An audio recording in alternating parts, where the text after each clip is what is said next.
먼저 1번입니다. 함수적 종속성. 이게 대부분은 많이 아시니까 이게 뭐 데이터베이스의 한 속성이 다른 속성에 의해 유일하게 결정되는 관계다. 이게 그러니까 근데 만약 여기 결정자랑 종속자라는 내용이 나와야 되고 x가 y를 결정한다. 이 내용이 이게 그림이 들어가야 되죠, 당연히. 이 내용이 들어가야 점수가 나와요. 우리 뭐 부분함수 종속성, 무슨 종속성 그런 것도 당연히 들어가야 되지만 요즘에는 진짜 아마 이제 다음 주부터는 1점 단위로 채점을 해보려고 1점. 1점, 1점 단위 채점하잖아요? 싹 다 5점입니다, 진짜. 저도 오늘 1점 단위로 아까 민정일 선생님한테 얘기하다가 해볼까요? 그러니까, 멘토님 이거 다 5점인데요? 어떡하죠? 그만큼, 근데 그래서 제일 중요한 게 진짜 정의라는 생각이 들더라고요. 그래서 정의 연습하는 방법을 제가 한번 연구를 해서 한번 같이 남는 시간에 토요일 날 나와서 정의도 한번 써보는 걸로 하도록 할게요.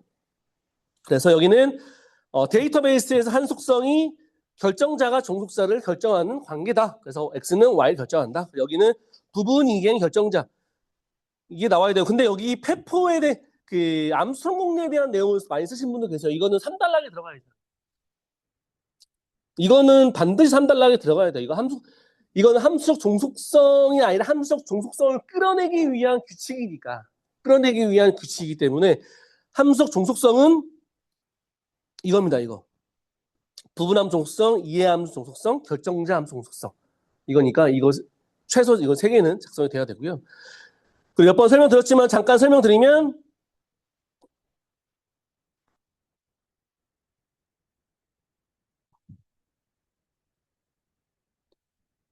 만약에 필드가 있다고 쳐요. 필드가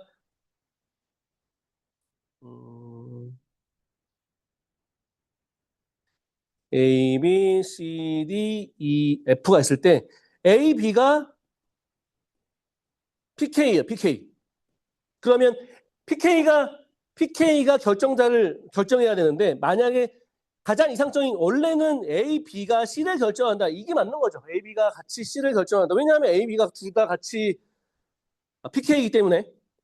그런데 만약에 한 놈 A나 B 중에서 얘가 얘를 결정해요. 그러면 뭐야 이거는 그러면 떼야지. 그래서 이거를 B하고 A B하고 C를 떼야 됩니다. 얘를 중간에 얘를 떼야 돼요. 그래서 이게 부분함수 종속성. 이 부분이 다른 놈을 결정한다라고 해서 부분함수 종속성이라고 하고요. 다음에는 이게 이정규화죠. 삼정규화는 이행함수 종속성. 함수. 결정자가 아닌 놈이 다른 놈을 결정한다. 예를 들어서 PK가 아닌 D가 E를 결정을 합니다. 그럼 얘 둘도 잘라야 된다. 이게 삼정규화. 삼정규화 이행함수 종속성. 그리고 사정교환은 뭐죠? 결정자. 저도 한 주 쉬었더니만. 결정자 함수 종속성이네요. 결정자 함수 종속성. 결정자가 그러니까 이 깜도 안 되는 놈이 결정자를 결정하는 거예요. 만약에 얘가 F가 예를 들어서 F가 A나 B를 결정하면 결정자 함수 종속성이라고 해서 F하고 A를 떼야 된다라고 하는 게 결정자 함수 종속성이니까 이거는 이렇게 그림 그리셔도 되죠. 그림 그리면 깔끔하게 될 겁니다. 그리고 아까 있었던 암스트롱 공례에 있는 규칙은 3단락으로 작성을 해주시면 깔끔한 답안이 될 것 같아요.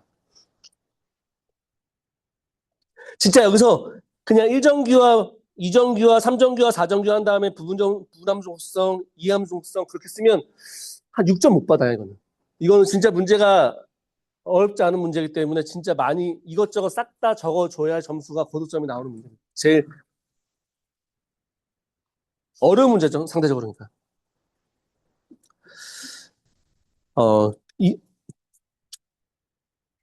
뒤에 있는 그림은 아까 말씀드린 2차 정규하고 그리고 이행함수 종속성 그리고 다음에 BCNF니까요. 한번 보시고 넘어가시면 됩니다. 다음은 2번입니다. IT 투자 관리 필요성과 평가 항목. 이거는 원래 평가 항목 이걸 문제 2교시가 나온 게 있었는데 이걸 1교시로 한번 만들어 봤어요. 필요성. 그래서 이거는 필요성이니까 그러니까 1에다가 보통 답안은 그러면 1에다가는 개요 쓰고 2에다가 필요성 및 평가 항목 그리고 필요성, 평가 항목 이렇게 써야겠죠. 필요성은 물어봤기 때문에 표로 작성이 돼야 돼요. 그림 그리지 마세요. 절대로 그림 그리지 말고 물어본 거는 웬만하면 다 싹 다 표로 쓰자. 단 절차를 제외하고는.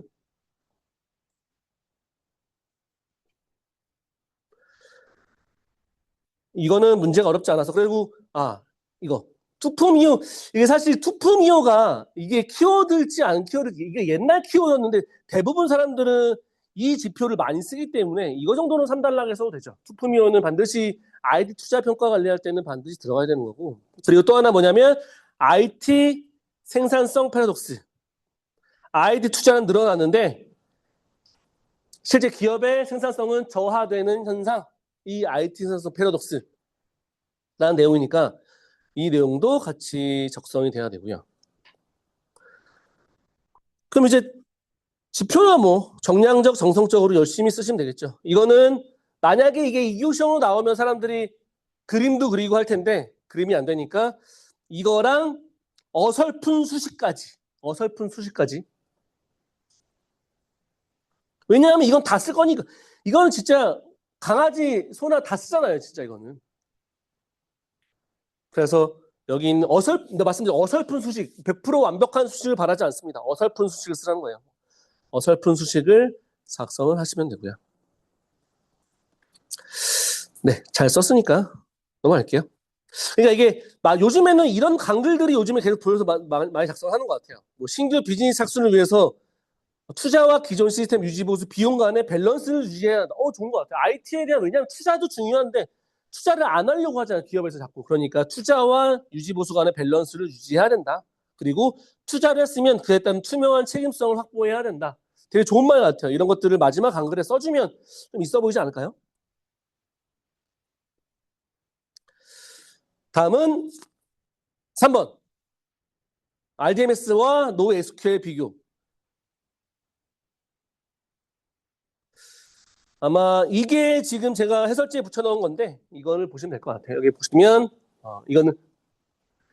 이걸 이렇게 키워드로 좀 비교를 해야 돼요. 텍스트로 주구주구 뭐 한다 뭐 짧다 뭔가 그거보다 제일 중요한 건 이거겠죠. 뭐 ACID, 베이스, 캡 그리고 제품들 그리고 NoSQL 쓸 수 있는 게 키컬다그 있고 스키마리스 이런 것들 쓰면 확실히 좀 차이가 있지 않을까요? 이게 사실 여기랑 1대1로 매핑을 해야 된다라는 강박관념은 좀 없었으면 좋겠어요. 아니 100% 만약에 맞으면 좋죠. 100% 맞으면 좋은데 100% 맞출 수 없을 경우에는 나는 이거 쓸 게 있는데 쓸 게 없어. 모르겠고 일단 여기 다 쓰고 그 다음에 맞추면 될 것 같아. 그 다음에 맞춰도 충분히 커버가 되기 때문에 이렇게 키워드가 아닌 용어로 작성을 해주시기 바랍니다. 그리고 지금 요즘에는 노에스큐엘 관련된 문제를 진짜 많이 안 되는데 옛날에는 진짜 많이 냈어요. 노에스큐엘은 너무 중요합니다. 너무. 그리고 참 절차, 유형, 패턴 뿐만 아니라 여기서 이제 아까 여기 썼던 베이스의 캡 그리고 팔셀크 이것까지 너무 쓸 게 많아요. 진짜 너무너무 노에스큐엘 쓸 게 많기 때문에 근데 이거는 그냥 나오면 나와요. 그렇기 때문에 이거는 문제 내기에는 좀 저도 짜쳐서 문제를 못 근데 이런 건 대표적으로 이런 게 문제예요. 이런 거 제가 제일 불안하면서도 많이 나올 만한 문제가 뭐냐면 DB에서는 옵티마이저, 보안에서는 포렌식, DBI, 노에스QL도 마찬가지 이런 문제들이 참 나올 것 같은데 내지 못한 그러니까 이런 것들을 알 거라고 생각하지 마시고 한 번씩은 꼭 짚어주고 서브노트를 좀 자세히 봤으면 좋겠습니다.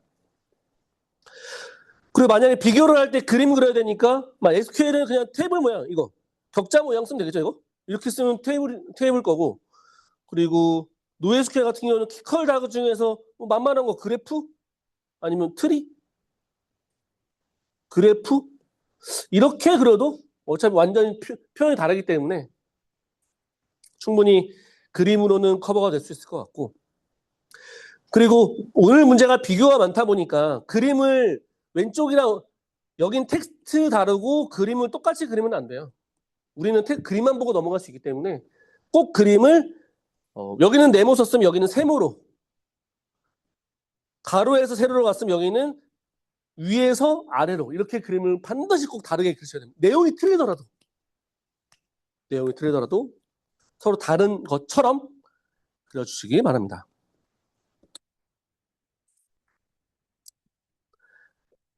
다음은 4번.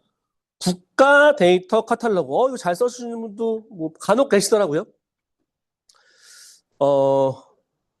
일단 국가 데이터 카탈로그는 이게 가이드라인이 나왔어요. 표준이 나왔는데, 이게 지난 기수가 아니죠. 올해 한번 냈어요. 이번 기수에 한번 냈는데, 국가 데이터 카탈로그, 공공기관이 가지고 있는 방대한 데이터를 모으는 과정입니다. 과정. 그래서 사일로 현상은 없애고 다양하게 분배가 되어 있는 데이터 셋, 뭐 이런 것들을 카탈로그로 묶고 데이터 셋으로 묶고 사전으로 묶고, 그래서 전체적인 데이터 리니지를 확인할 수 있는 관련된 목록이니까, 정의를 보시면 국가나 공공기관이 보유한 데이터를 한 곳에 모아서 어떤 데이터가 어디에 어떤 조건으로 존재하는지를 체계적으로 관리, 검색, 활용할 수 있는 목록 시스템이다. 그래서 실제 여기는 이렇게 저장을 할 때 디켓이라는 그 메타데이터 표준을 사용하는데, 이 내용으로 쓰면 좋겠죠. 이거는 강글 정도에 쓰면 좋을 것 같아요. 강글 정도에 써주시고, 디켓은 여기 빨간 걸로 써있는 정의입니다. 웹상에 게시된 데이터 카탈로그라는 상호 운용성을 촉진하기 위해 WC에 제시한 메타데이터 어휘 표준. 그러니까 이게 메타데이터를 어떻게 써야 되는지를 관련된 문서를 만들어 놓은 겁니다. 이게 디켓이라는 게. 이게 실제 문제도 한번 나왔어요. 이 교시에 문제도 한번 나왔습니다. 그런데 이것도 중요하지만 이것도 강글용이고, 실제 그러면 국가 데이터 카탈로그에서 포함된 구성 요소는 무엇이 있을까? 전체 이거 있는 게 여기 이겁니다. 뒤에 있는 카탈로그, 그리고 데이터 셋, 데이터 상품, 서비스 배포, 레코드.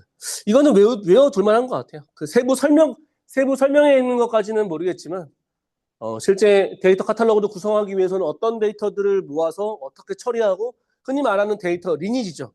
데이터 리니지 같은 경우에는 데이터에서 생성되고 수정되고 활용하는 전체 생애 주기를 나타내는, 추적하는 뭐 형상 관리, 추적할 수 있는 툴 아니면 체계, 문서를 데이터 리니지라고 하니까, 이따 아까 말했던 데이터 리니지나 디켓 같은 경우는 간글에 작성을 해주시기 바랍니다. 중요합니다. 다음 넘어갈게요. 다음은 지식 그래프. 지식 그래프가 이게 문제가 나온 거, 이제 이번에 모의고사에 지식 그래프와 벡터 DB가 같이 나왔는데, 지식 그래프는 DB는 아니에요. 지식 그래프는 실제 객체 간의 관계를 일단 뭐냐면, 손흥민이 지금 어디 있죠? LA에서 손흥민이 LA에 소속된 선수입니다라고 했을 때, 그러면 보통 DB 같은 경우는 손흥민 셀렉트 따로 하고 LA 따로 하고 선수 따로 하는데, 그게 아니라 손흥민이 이렇게 검색을 하면 얘가 의미를 파악하는 거죠. 얘가 손흥민과 뭐의 관계, 축구와의 관계, LA와의 관계를 파악해서 그들과의 관계를 파악하는 아키텍처 또는 구조라고 나와 있는 겁니다. 지식 구조 또는 아키텍처가 맞고, 그리고 실제 이 데이터를 아키텍처로 설계한 데이터를 저장하기 위해서 필요한 DB가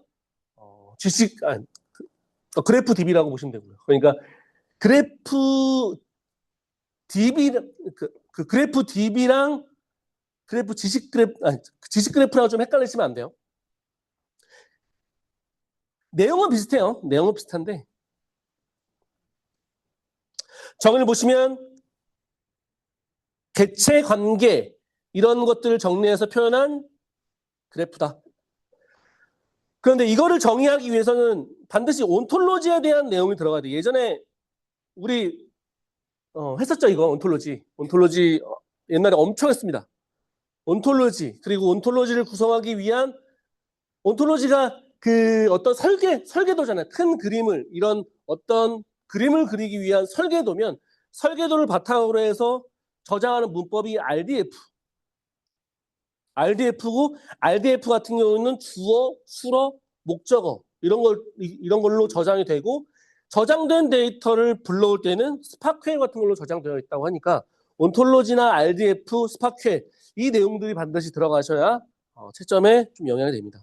노드 당연히 여기 들어가 있는 노드, 관계 이런 것들은 엣지 속성 이런 것들은 반드시 들어가야 되죠. 그리고 추가로 온톨로지, RDF 그리고 스파크웰 그리고 RDF에 포함된 아까 있던 주어, 수어, 목적어 이런 것들까지 작성을 하시면 지식 그래프가 되죠.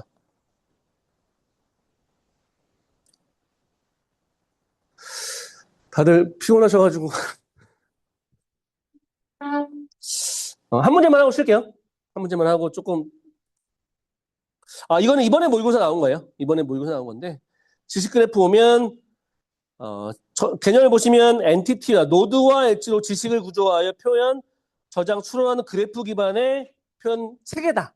DB가 아니잖아요. 아까 여기는 벡터 DB는 데이터베이스로 끝나는데 이거는 표현 체계이기 때문에 아키텍처, 표현 지식 체계 그리고 구성 조서에는 여기 아까 있던 노드하고 엣지라는 것들 들어가고 그 다음에는 이거를 표현하는 온톨로지 외에 RDF, 스파크웰, 주어, 수어, 목적어 이런 것들을 작성하시면 됩니다. 다음 넘어갈게요.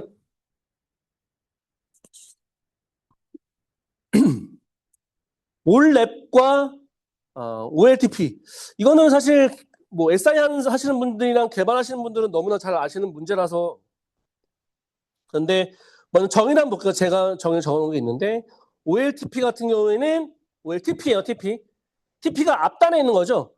앞단에 있는 거니까 실제 여기 뒤에 있는 게 이 그림을 보시는 게 좀 맞을 거예요. 이 그림이 예전에 SI 할 때 뭐 이런 느낌으로 작성됐잖아요. OLTP에서 일반적으로 수집되는 실시간으로 저장되는 데이터들, 예약, 결제, 이벤트들 이런 것들을 실시간으로 수집을 하고 이거를 데이터 웨어하우스 만든 다음에 이거를 보기 좋게 도메인에 따라서 데이터 마트에 놓고 이런 것들을 실제 뭐 사용자가 될 수도 있고 의사결정자가 될 수도 있고 의사결정을 하기 위해서 리포트를 만드는 과정이 올랩이니까 그러면 OLTP 그러면 이 관점에서 그러면 OLTP를 보면 다수의 사용자가 시스템의 데이터베이스 접근하여 실시간으로 데이터를 삽입하는 겁니다. 저장.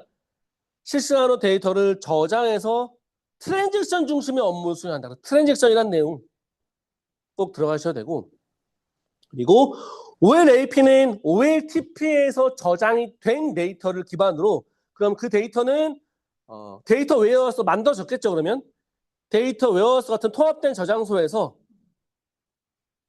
대용량의 데이터를 대용량의 데이터를 조회하는 시각화하는 방식이다. 그러니까 여기는 그림을 보시면 아마 셀렉터하고 트랜잭션 여기 들어가 있을 거예요.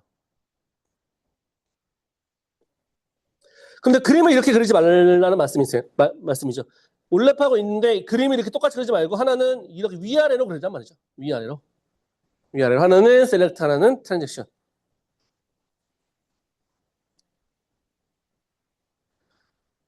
뒤에 한 번 더, 잠시만요. 네. 뒤에 이게 좀 더 깔끔하더라고요. 다다음 장에 보시면,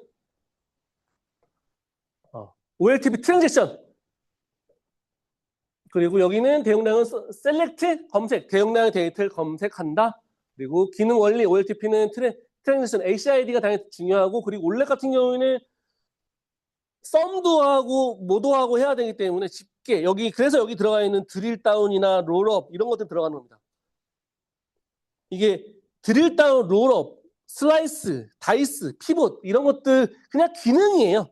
뭐냐면 그 롤업이나 다운 드릴 다운 같은 경우에는 필터링 정도로 보시면 되겠죠. 필터 쉽게 말해 필터링 정도.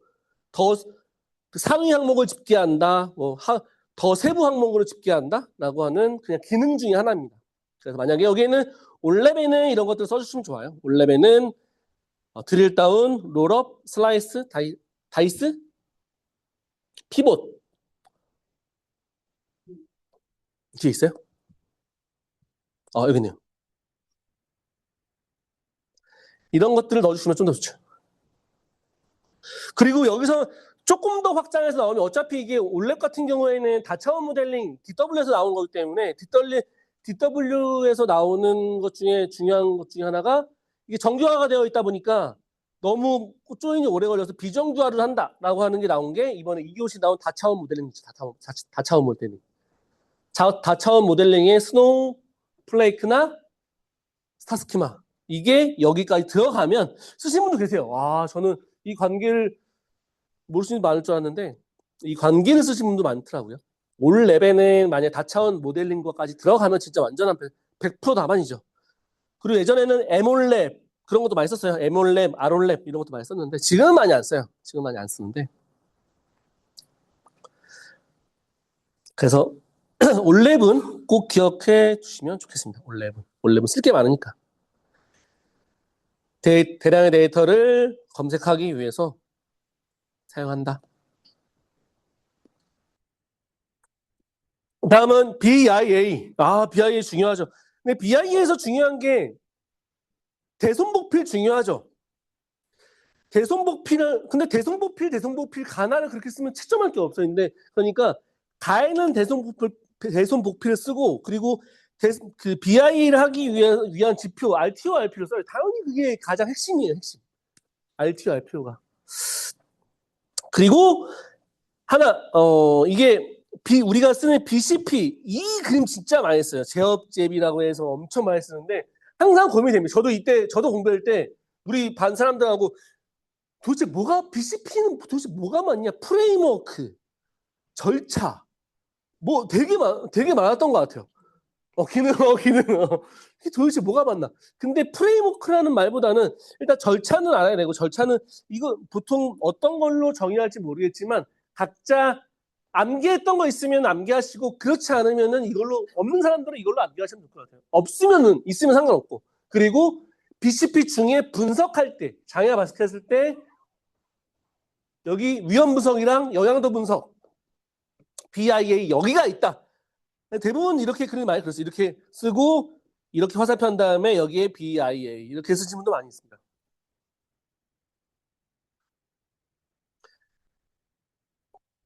그래서 여기는 BIA 대손목필 이거는 아까 절차는 중요하지 않지만 BIA 절차는 중요합니다. 대손목필입니다. 대손목필. 대사업무 선정, 손실정도 산정, 복구 우선순위 필요. 그리고 여기 정의에는 무조건 우선순위라는 말이 나와야 돼요. 우선순위. 복구 우선순위를 결정한다. 정의에는 우선순위. 정의를 보면 주요 업무 프로세스를 식별하고 장애가 발생했을 때 재해나 지진 이런 것들을 발생했을 때 주요 업무 프로세스를 식별하고 재해 발생 시 복구 우선순위를 결정하는 분석 기법이다. 이렇게 우선순위를 결정할 때는 RTO, RPO를 통해서 설정한다. 여기 대성목필이 있고 그리고 여기 지표. 이게 제일 중요합니다. 여기에 20 BCP 표준 뭐죠? 2230. 2231도 중요하지만 만약에 3단락에 2230을 쓸까요? 아니면 BCP, RPO 그림을 그릴까요? 라고 하면 저는 그림이 훨씬 나아요. 왜냐하면 좀 더 집중을 해야 되니까. 만약에 그래서 대부분은 그래서 2230이든 리드문 보통 BI 앞에 있는 리드문에 되게 많이 써요.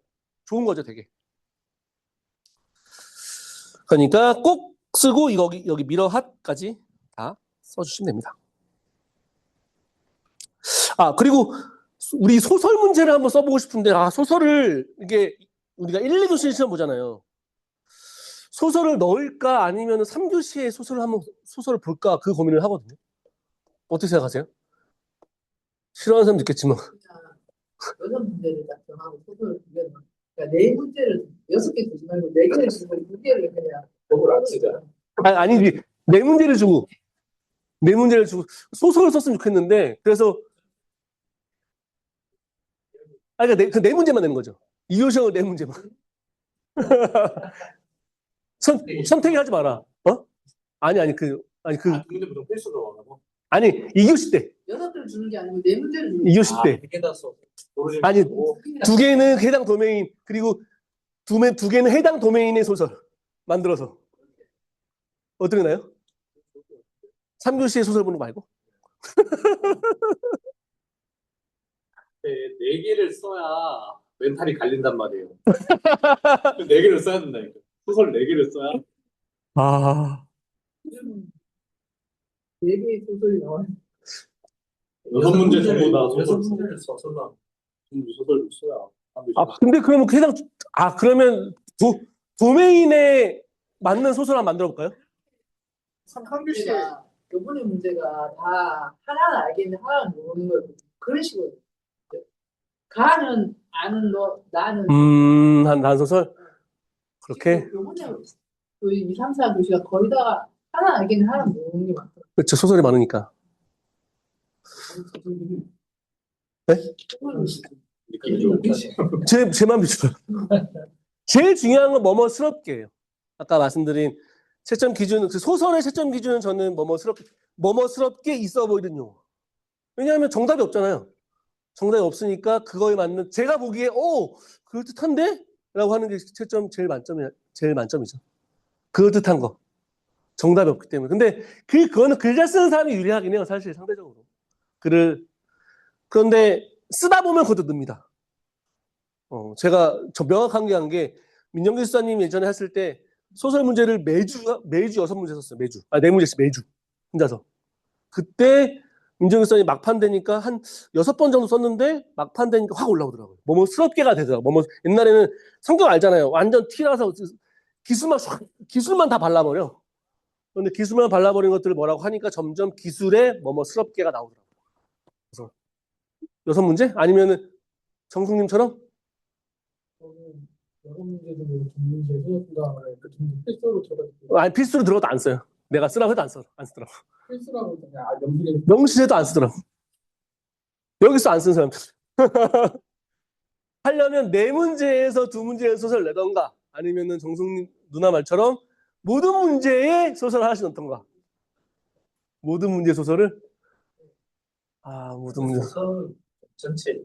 흐름이 이게 전체를 다 소설로 문제 통으로. 네. 일부만 소설. 그럼 한 번씩 해볼까요? 그러면 한 번은 3교시 한 번 해보고 한 번은 4문제 한 번 해보고. 상훈이 왜 그래? 표정이 별로 안 나오고 싶어. 자꾸 또 안 나오고 싶은데 더 안 나오고 싶다고 말하려고? 말씀하신 대로 다 말고 나의 소설 이럴 때 이렇게 소설이는 실력 검증이 안 되잖아요.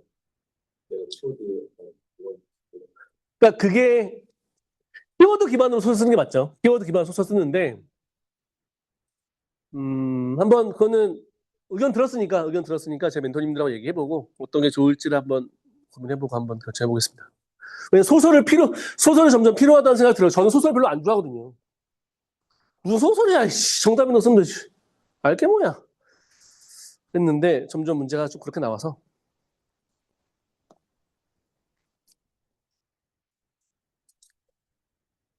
다음은 데이터베이스 리플리케이션과 쿼리 어프로딩. 둘 다 가용성을 위해서 하는 거죠. 가용성 같은 경우는 실제 그 장애가 나도 정상적으로 서비스가 되는 성질을 가용성이라고 합니다. 가용성. 그래서 이런 여기 있네요. 가용성.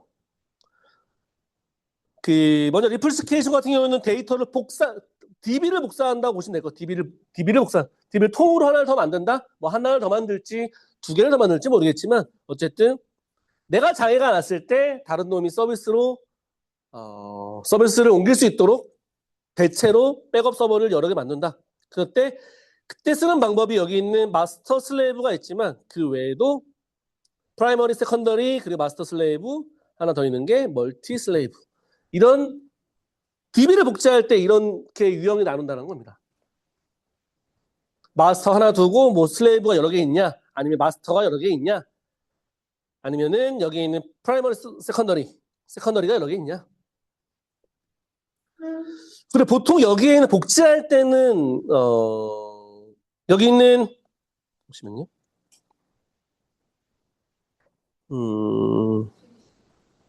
네, 잠시만요. 넘어가시죠. 그 다음에는 쿼리 오프로딩. 쿼리 오프로딩도 가용성을 위한 건데, 하지만 결론적으로 이건 부하 분산이라는 내용이 들어가야 됩니다. 부하 분산.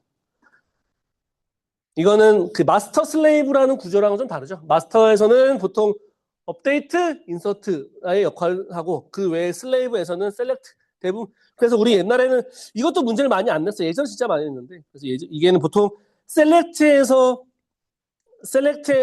실제 기능이 뭐 70%에서 90% 일어난다?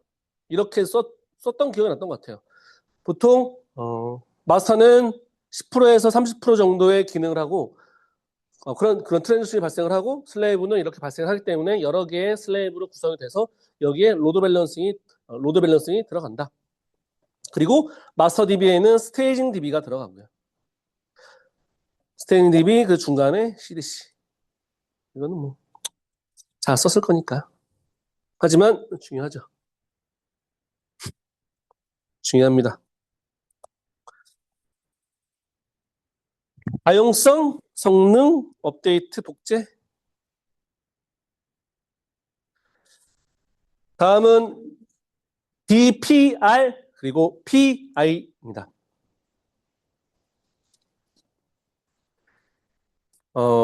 BPR, PI. BPR은 급진적이고 PI는 점진적인 계산하는 거잖아요. BPR의 역사를 찾아보니까 이게 예전에 미국 기업에서 뭔가 그 기업에서 있었는데 그때 한창 일본이 잘 나갈 때가 있었대요. 근데 미국 CEO들이 빡쳐가지고 야, 넌 똑바로 좀 안 해? 일본한테 뒤지면 되겠어? 그래서 야, 다 바꿔! 지금 있는 시스템들 사람들 다 바꿔! 그래서 급진적으로 변화해서 뭐 일본을 극복했다라고 하는 내용들이 있더라고요. 그래서 모든 것을 백지로 위에 두고 근본부터 다시 재설계하자는 게 BPR이고, 그리고 PI 같은 경우는 그럼 너무 저항이 심하잖아. 천천히 하자. 차차 조금씩 하자. 그래서 점진적으로 지속적으로 반복적으로 조금씩 개선하는 것들을 PI, 프로세스 이노베이션, 프로세스 개선이라고 합니다.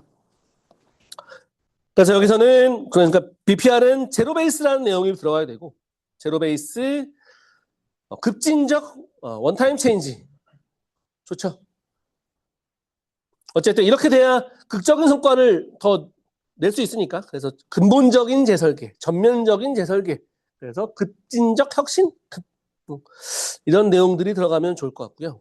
그리고 PI는 개선이니까 지속적으로 개선하는 거니까 무조건 다 깨부수는 것이 아니라 좋은 건 놔두고 점차적 혁신, 점차적, 지속적, 반복적 라는 내용이 단계적이라는 내용이 나오면 됩니다.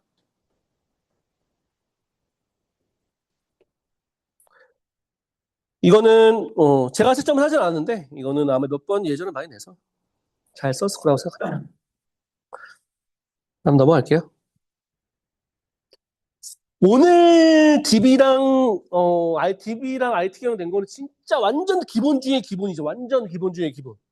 다 싹 다 잘 써야 되는 거. 이거는 근데 이걸 두 개 엮어 놓으니까 어려운 거지. 만약 하나씩만 썼으면 다 잘 썼을 거예요. 근데 두 개를 엮어 놓으니 시간도 없고 욕심나서 구성도 이상하고 그림을 넣어야 되네, 표로 넣어야 되네. 그런 표현하기가 어려웠을 뿐이지 하나하나는 다 잘 썼을 거예요. 그러니까 하나하나는 다 6점 이상으로 만드셔야 됩니다. 이거는 키워드 빠짐없이. 이번에는 MVP와 그로스 해킹. MVC도 예전에 많이 나왔던 문제입니다. 여기 보면 MVP를 통해 빠르게 제품을 개발해서 가설을 검증한다. MVP는 중요한 부분만 먼저 개발한 다음에 시장에 내놓고 반응을 평가하고 그 다음에 좋네 안 좋네 평가 피드백 받은 다음에 그걸 가지고 다시 개선하거나 뭐 그렇게 조정하는 방법을 MVP 방법론이라고 하고요. 그리고 여기에 보통 이거 많이 쓰죠. 빌드, 측정, 학습. 이 세 단계를 아마 쓸 겁니다. 세 단계. 아마 오래돼서 아마 까먹으신 분도 많이 계실 텐데. 그래서 최소한의 핵심 기능만을 구현한 다음에 시장의 분위기를 살피고 시장의 반응을 살펴서 피드백을 받고 다시 제품을 개선하는 방법이 MVP. 그리고 이제 그로스 해킹은 보통 뭐 중소기업 또는 스타트업에서 마케팅 비용을 좀 줄이기 위해서 어떻게 하면 조금 더 나은 뭐 홈페이지 관점으로 얘기하면 좀 더 나은 홈페이지를 만들 수 있을까라고 해서 나온 게 AARRR 이런 방법을 써서 데이터에 유입을 하고 실제 나중에 결제까지 하는 과정을 통하고 그리고 이런 크로스 해킹을 하기 위해서는 데이터를 분석을 해야 되잖아요. 왜냐하면 데이터가 획득이라고 한다고 하면 실제 만약에 내가 네이버라고 내가 네이버가 아니고 쿠팡이라고 한다면 실제 쿠팡이 고객에게 썰 때 그 사람들이 쿠팡에 유입되는 기간 획득하는 거 그리고 얼마나 자주 들어오나 활성화되나 그리고 이탈하지 않는가 또 매출 발생 결제까지 하는가 또는 누구한테 추천까지 하는가 이런 방법들을 통해서 좀 더 매출을 증가시키는 거고 그럼 이렇게 하려면 실제 사람들이 어떻게 행동을 하는지 패턴을 분석을 할 거 아니에요. 패턴을 분석할 때 쓰는 게 보통 그런 게 뒤에 나온 것처럼 잠시만요. 네, 여기 있네요. 피널 테스트, 피널 분석, 그리고 A/B 테스트, 코호트 분석. 중요합니다. 실제 시험도 나왔죠. A/B 테스트, 코호트 테스트. 집단으로 분석을 하냐, 또는 A/B 테스트. A/B 테스트는 예를 들어서 네이버 사이트, 매일경제 저희 회사의 홈페이지를 만드는데 하나는 이미지를 넣고 하나는 동영상을 메인 페이지에 동영상을 넣었다고 쳐요.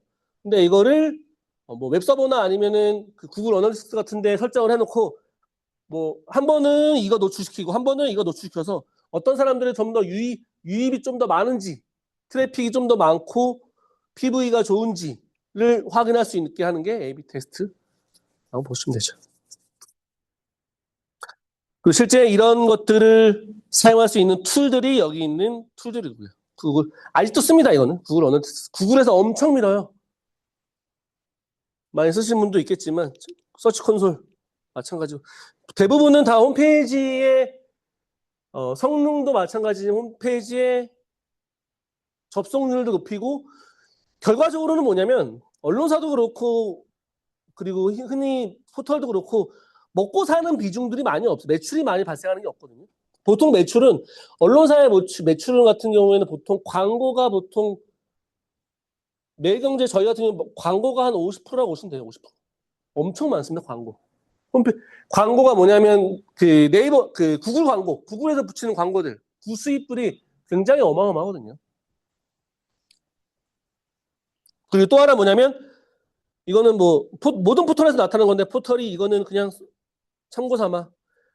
포털은 우리가 네이버에 기사 있죠. 네이버에 기사도 있고 다음도 기사가 있고 다 기사가 있잖아요. 근데 그 포털에 언론사들은 다 기사를 등록하게 되면 기자들이 기사를 등록하잖아요. 그러면 저희 매일경제 홈페이지에 등록함과 동시에 포털에도 각각 다 싸줍니다. 저희 같은 경우는 한 8개 포털이 있는 것 같아요. 근데 여기서 비용이 발생하는 돈도 어마어마해요. 그러니까 이걸 안 할 수가 없어. 돈이. 왜냐면 유입이 되니까. 일단 첫 번째는 네이버한테 네이버도 받고 카카오도 받고 뭐 비플라이, 네이트 우리가 알지 못하는 그런 사이트들에서 돈을 다 받고 그리고 얘네들이 만약에 아웃링크로 우리 쪽으로 들어오면 우리 쪽으로 광고도 들어가고 광고 늘어나면 또 AWS 같은 데에서도 돈을 받으니까 그런 것들로 광고로 돈을 받습니다. 그러니까 사실 크로스 해킹을 통해서 이런 것들을 하는 게 제일 중요하죠.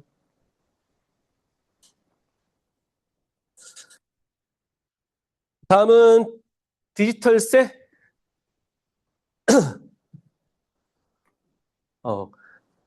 오늘 디지털세는 돈 내라, 돈 벌었으니까. 이게 아마 코로나 때부터 발생했던 것 같아요.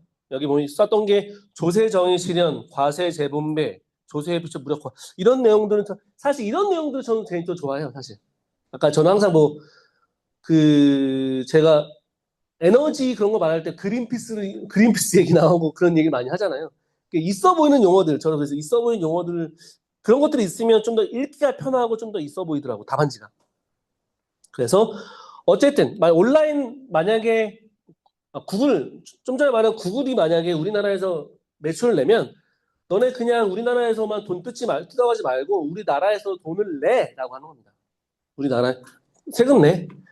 크게는 필라 1과 필라 2로 나누는데 필라 1 같은 경우는 디지털 경제에 발생하는 수익의 공정한 분배를 원한다. 그래서 조건 같은 게 있습니다. 조건은 흔히 연매출 200억이 나왔습니다. 연매출 우리나라에서 만약 구글이 유튜브가 만약에 우리나라의 연매출 200억 유로 200억 유로 이상 이게 우리나라 돈으로 한 사람 한 28조 30조 정도 된다고 하더라고요. 우리나라에 30조 정도 이상이 되고 그리고 그때 세전 이익률이 10% 이상일 경우 10% 이상일 경우 이 10% 이상 이익률의 25%를 그 해당 국에 내는 겁니다. 25%. 그러니까 200억 유로 그리고 이익률 매출이죠. 아니, 매출이 아니고 이익률 수익 순수익 10% 이상 그리고 25%를 그 나라에 낸다. 이게 필라 1의 어마운트 A입니다. 어마운트 A. 그리고 하지만 그 실제 우리나라에서 28조라는 매출이 나오는 경우는 진짜 많이 없죠. 근데 하지만 그런데 유튜브 말고 자잘한 기업이 우리나라에서 기업하는 경우 사업하는 경우가 많이 있기 때문에 그 사람들은 해당이 안 되니 그래서 야 그러지 말고 그냥 특정 한 5%만 내 5%만 특정 금액만 내라고 하는 게 어마운트 B입니다. 어마운트 B. 그래서 어마운트 B는 잠시만요. 뒤에 여기 있네요. 어마운트 B는 초과 이익에 대한 그 돈을 그냥 고정적으로 그냥 내라. 고정적으로. 일반적인 유통이나 마케팅 활동에 고정 과세율을 낸다는 겁니다. 아까 전에 그 필라 1의 어마운트 A는 200억 유로의 10% 이익률 달성할 때 내는 거지만 그렇지 않고 그 소기업 같은 경우는 그만한 매출이 안 되기 때문에 너네는 그냥 고정으로 한 5% 정도 내라고 하는 거죠. 그게 필라 1 그리고 그게 어마운트 B고요. 그리고 마지막으로 이제 필라 2 두 번째 아까 전에 필라 1에 어마운트 A가 있고 어마운트 B가 있었고 지금은 필라 2에는 얘네들이 근데 실제 미국 기업 유튜브가 미국 기업이었으면 미국에 세금을 내야 되는데 근데 그게 아니라 기업을 흔히 말하는 조세 회피처인 곳에 세금이 없거나 아니면 최저 세율인 곳에 기업을 세워서 매출이 발생하면 최저의 세금을 내기 때문에 너네 그러면 안 돼. 세금 벌었으면 돈을 내야지. 그래서 그럴 경우에도 만약에 A라는 대표적인 조세 회피처가 어디죠? 여기 페이퍼 컴퍼니 있는데 누구 있나요? 당신 제일 유력한데 정우님? 어디 있지? 페이퍼 컴퍼니 지역이 있는데 제일 많이 파나마? 네. 파나마라는 만약에 세율이 만약에 5%가 쳐요. 얘네한테는 5%가 치면 근데 얘네는 야 5% 너무 적지. 그러면 얘네한테 15%를 내라고 해요. 15%. 근데 15%가 돈이 없어요. 그러면 만약에 유튜브가 미국에 있잖아요. 미국에 있는 본사의 나머지 10%를 삥 뜯어서 총 15%를 만드는 게 필라입니다. 총 과세율을 맞춘다. 정의를 보시면 다국적 기업이 세율이 낮은 흔히 말하는 조세 회피처로 이익을 이전해 세금을 회피하는 것을 방지하기 위해 글로벌 최저 세율 15% 설정한다라는 겁니다. 여기 만약에 여기서 5%만 발생을 하면 본사가 있는 미국이 나머지 10% 부족분을 낸다는 거죠. 이게 필라 1과 필라 2가 있고 필라 1에는 어마운트 A는 그 금액에 따라서 내는 거고 필라 2는 그 금액을 못 버는 사람들한테 고정 금액으로 예를 들어 5%의 세금을 그 나라에 해당 매출이 발생한 국가에 낸다는 거고요. 그리고 마지막에 필라 2. 얘네는 조세 피처 애들을 좀 삥뜯기 위해서 하는 겁니다. 이것도 중요해요. 중요하니까 디지털세 같은 경우도 한번 기억해 두시면 좋겠습니다.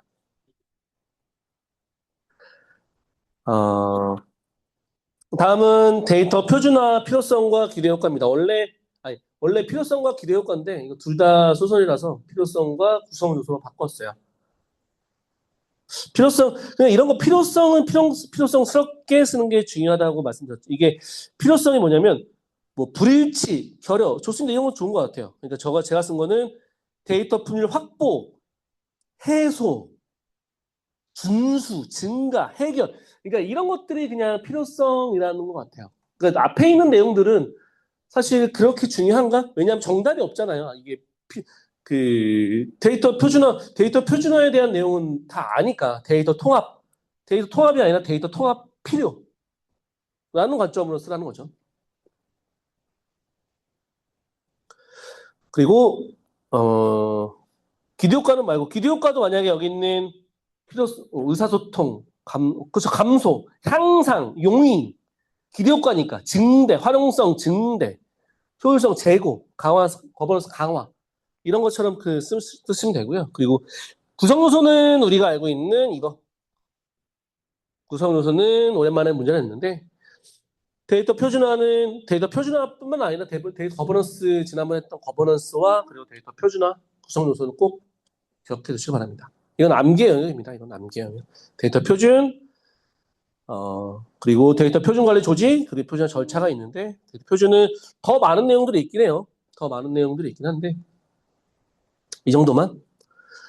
그리고 뭐 간글이나 3달러 같은 경우에는 데이터 거버넌스, 데이터 패브릭, 데이터 경제, 트랜스포메이션 또는 요즘에 핫한 AX 기업 뭐 AX 관점 데이터가 아니면은 데이터 표준화했으니까 데이터에 대한 거래가 필요하다라고 해서 데이터 거래사나 데이터 표준 거래사 이런 것들까지 입장하면 좋지 않을까 싶습니다. 다음은 1교시 마지막 연결함정. 정의는 정규화 실패라는 내용이 나와셔야 됩니다. 정규화에 대한 내용. 왜냐하면 정규화할 때 잘못 정규화했기 때문에 이런 문제가 발생을 하니까 정규화 실패로 인해서 ER 모델상 연결되지만 실제 관계가 없거나 모호한 현상, 분실된 현상, 없거나 모호한 현상이 맞죠. 그래서 여기에는 부채꼴 함정과 연결 함정 이 두 가지가 나오고요. 그리고 제가 이걸 채점하고 왔는데 진짜 이것만 봅니다. 사실 여기에는 교수가 있고 학과가 있고 재직 이런 것들을 안 봐요. N11N이 있냐? 그리고 이게 N1N으로 바꿨고 여기 화살표가 있냐 없냐? 사실 그것만 봅니다. 그리고 여기도 학과 이런 거 이따위 거 안 봐요. 그리고 여기는 보는 건 여기는 보는 게 이게 1N, 1N도 되고 N1, N1도 돼요. 이거는 바꿔도 상관없어요. 그게 여기 첫 번째 N1 보고 그 다음에 가운데 재직함 중간에 다이아몬드 딱 들어간 거 이 딱 두 개만 보는 것 같아요. 아까 부착골 같은 경우에는 N1, N1, N 이 N1, N1로 바꾸는 거나 그래서 부채꼴 함정이기 때문에 이거는 문제잖아요. 문제를 해결해야 되기 때문에 문제를 해결 방법을 써야겠죠. 고려 사항이나 아니면 설계 전략, 아니 해결 방안 그런 것들 중에서 제약 조건을 추가하던가 아니면은 매트릭스를 활용한다던가 아니면 ER2를 사용한다던가 이런 것들을 사용해서 연결 함정이 발생하지 않도록 정규화를 잘 하자라고 3단락이 작성이 돼야 됩니다. 문제니까 우리는 보통 다 해결 방안을 작성이 돼야 되겠죠. 문제니까. 고려사항 같은 거 쓰지 마시고요. 이게 1교시, 이게 실제 2교시에는 나왔는데 1교시는 안 나왔어요, 아직. 응용에 2교시 나왔는데, 1교시는 안 나왔는데, 1교시 사실 쓰기는 어려워요. 근데 쓰기는 어렵지만 한번 꾸겨서 한번 써봐라. 써보셨으면 좋겠다. 라는 느낌으로 한번 내봤습니다. 네, 이게 뒤에 있는 것들은 이해가 좀 안 되시는 분들을 위해서 설명해 놓은 거니까 이거는 그림만 보도 좀 충분히 이해되실 거예요. 여기 보면 왜 N1, N1이 왜 안 되냐? 뭐 유재석이 있는데 유재석이 여기에 상경대학교에는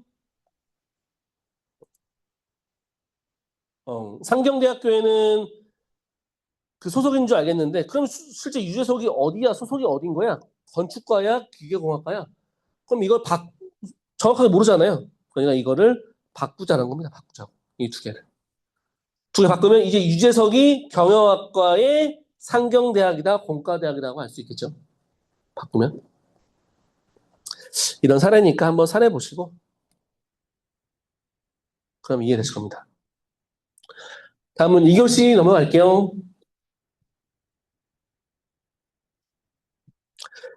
2교시 1번.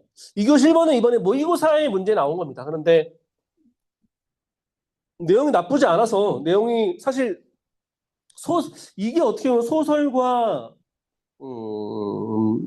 팩트 있는 내용이 같이 들어있는 것 같아요.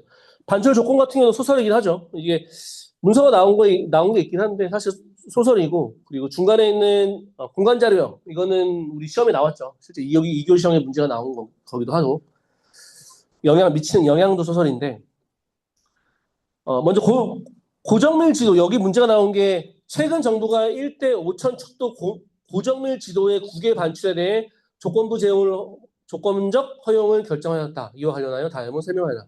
왜냐하면 자세한 고정밀 지도죠. 고정밀 지도. 고정밀 지도가 뭐지? 왜 고정밀 지도를 국외로 반출이 왜 얘기가 나오는 거지? 이유가 뭐냐면 되게 신기한 게 우리 해외 같은 데 가면 보통 구글 맵을 다 쓰잖아요. 구글 맵을 써서 내비게이션도 구글 맵으로 하고 맛집은 당연히 찾지만 뭐 동선, 길 찾기 다 하잖아요. 되게 신기한 게 구글 맵은 우리나라에서는 사용이 안 됩니다. 안 써봤죠. 내비게이션이 안 돼. 저는 되게 신기했어요. 맛집 정도는 찾아져요. 맛집 정도는 찾아지는데 그 세부적으로 그 길이나 그런 게 안 되더라고. 그러니까 내비게이션이 안 돼요. 구글 맵이 진짜 좋은데, 그러니까 구글에서는 우리나라에 계속 많은 사람들이 오는데 왜 자꾸 안 되냐? 구글 맵 이상하다. 그러니까 이걸 하기 위해서는 우리나라가 그 지도를 줘야 돼. 흔히 말하는 고정밀 지도라는 것들 줘서 구글이 그걸 받아가지고 이걸 적용을 해야 구글 맵을 하든 뭘 하든 할 수 있거든요. 그러니까 여기에는 길찾기도 한데 골목길 같은 것들, 그래서 흔히 말하는 외국에서 만들어진 것들은 우리나라에서 자율주행도 제한적일 수 있죠. 왜냐하면 고정물 지도가 반출이 안 되기 때문에, 실제 국내에서만 써야 되기 때문에. 그래서 나오는 겁니다. 그래서 나온 거기 때문에, 그러니까 아마 1단락 같은 경우에는 그런 내용들 조금 취약해서 작성하면 좋겠죠. 그렇게 구글 지도가 뭐 안 된다,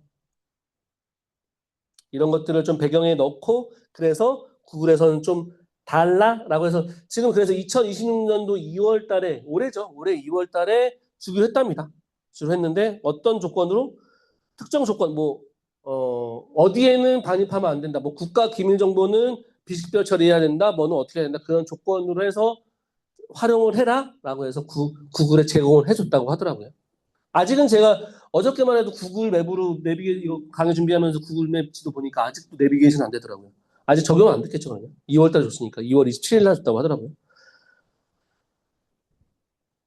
그래서 그런 내용인 거고, 그러면 여기에, 반절 조건은 여기 영상 보안 처리, 그리고 좌표 표시는 어떻게 해야 된다? 국내 서버를 활용해야 되고, 보안 사고 대응 체계를 수립해야 되고, 조건 이행해야 한다. 뒤에 표가 있습니다. 그래서 이런 조건으로 사용된 거예요. 그래서 국가 보안 시설을 가림 처리를 해야 된다. 영토 좌표 표시는 제거 및 제한을 해야 된다라는 조건으로 반출한 거죠. 그러면 실제 고정밀 지도 이런 것들은 아마 기수사님이 공간 지도하고 엮으려고 만든 것 같아요. 그래서 공간 자료는, 근데 문제는 좋은 것 같아요. 이게 전형적인 기출 변형 문제죠. 기출 변형 문제고. 제가 이따가, 탑sheet 해설지 한번 제가 보여드릴게요. 탑 해설지. 그래서 공간 자료형은 폴리곤, 보통 폴리곤이랑 라인 스트링, 그리고 포인트. 그리고 여기에 따라서 어떻게 할 것이냐. 좌표 같은 경우는 이게 폴리곤은 지역 짓는 건 지역. 지역을 이렇게 지도 같은 데 많이 쓰는 게 폴리곤이니까. 여기 컨트레인, 인사이드, 컨버 이거 다 그 DB니까 DB에서는 우리가 셀렉트하고 썸도 하고 그리고 뭐 머지도 하고 뭐 이런 것들 명령어가 많이 있잖아요. 그런 것처럼 공간 DB에서도 이런 명령어를 사용해서 그 영역을 어떻게 왜냐하면 좌표가 이렇게 되어 있는데 이런 것들을 어떻게 셀렉트 해야 될지를 모르니까 그 DB에 따라서 이만큼 영역을 뽑아올 때는 어떤 연산자를 써야 된다, 어떤 연산자를 써야 된다라고 하는 게 여기에 있는 연산자입니다. 이것도 한번 외워두시면 좋죠. 여기 민우님이 이거 다 썼어요. 근데 너무 많이 썼더라고. 10개를 다 썼더라고, 이거.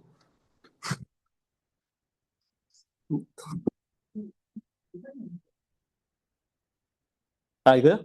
유니언? 아, 이거만 써도 돼요, 사실. 5개, 6개? 이렇게 구분하기까지는 어려워요, 사실. 어려운데.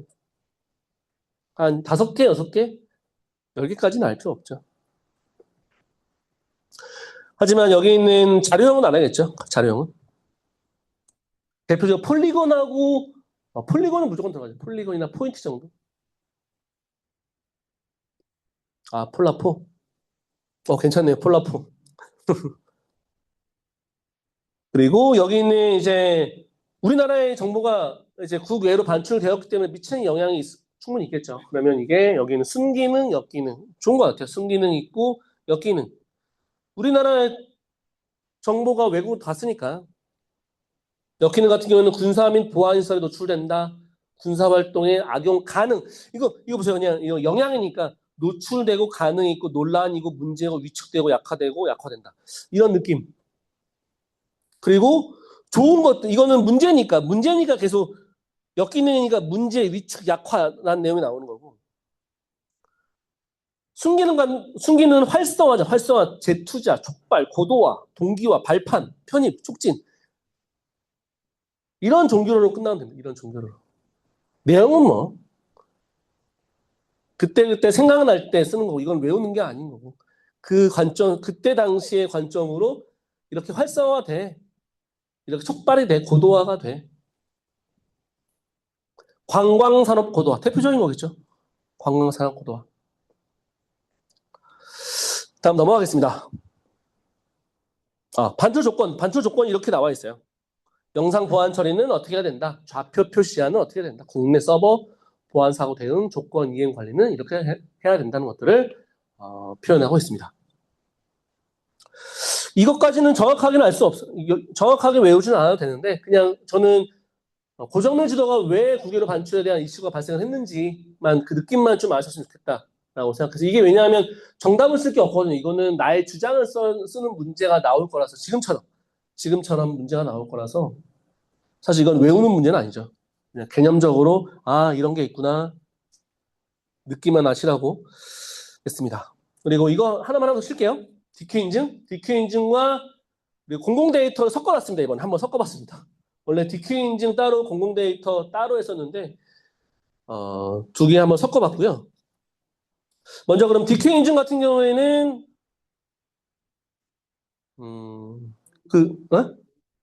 네? 네.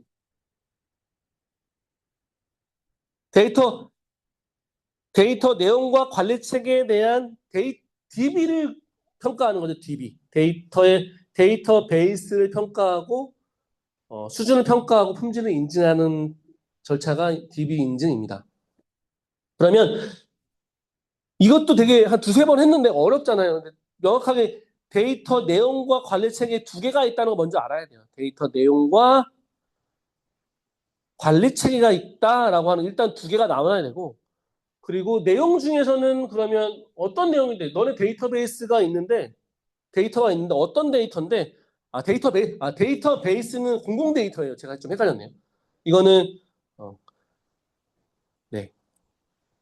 그러면 내가 가지고 있는 데이터는 정형 데이터와 비정형 데이터가 있겠죠. 정형 데이터와 비정형 데이터. 정형 데이터와 비정형 데이터가 있을 거고 근데 비정형 데이터와 반정형 데이터도 있습니다. 그리고 잠시만요. 실제 정형 데이터, 그러면 이 정형 데이터와 비정형 데이터를 수준을 진단하고 평가를 해야 될 거 아니에요. 그럼 수준을 진단하고 평가하는 지표가 얘네들입니다. 완전성, 유일성, 효과성, 유효성, 유일성. 이런 거. 근데 이건 외울 단계는 아닌 것 같고. 그래서 일단 우리는 인증을 할 때는 두 가지. 대상은 먼저 정형 데이터와 비정형 데이터가 있는데, 정형 데이터는 우리가 뭐 흔히 말하는 구하나 이룩에 있는 기신사유 유의에 있는 측정 지표를 통해서 그 정형 데이터가 얼마만큼 수준이 되는지를 평가하고, 그리고 비정형 데이터도 마찬가지로 비정형 데이터도 완전성, 유효성, 저항성 이런 것들을 가지고 평가를 한다라고 기억하시면 되죠. 이것들은 어떻게 다 외울 수는 없으니까 외우실 분들은 외우시고, 그리고 이렇게 평가 진단한 데이터는 복잡도에 따라서, 복잡도는 컴플렉스, 노멀, 심플이 있고 복잡도에 따라서 등급을 매기죠. 얼마나 우수하냐 아니면 얼마나 데이터가 활용 가치가 없는지 등급을 A, B, C로 나눈 겁니다. 이게 DQ 인증의 처음이자 끝이에요.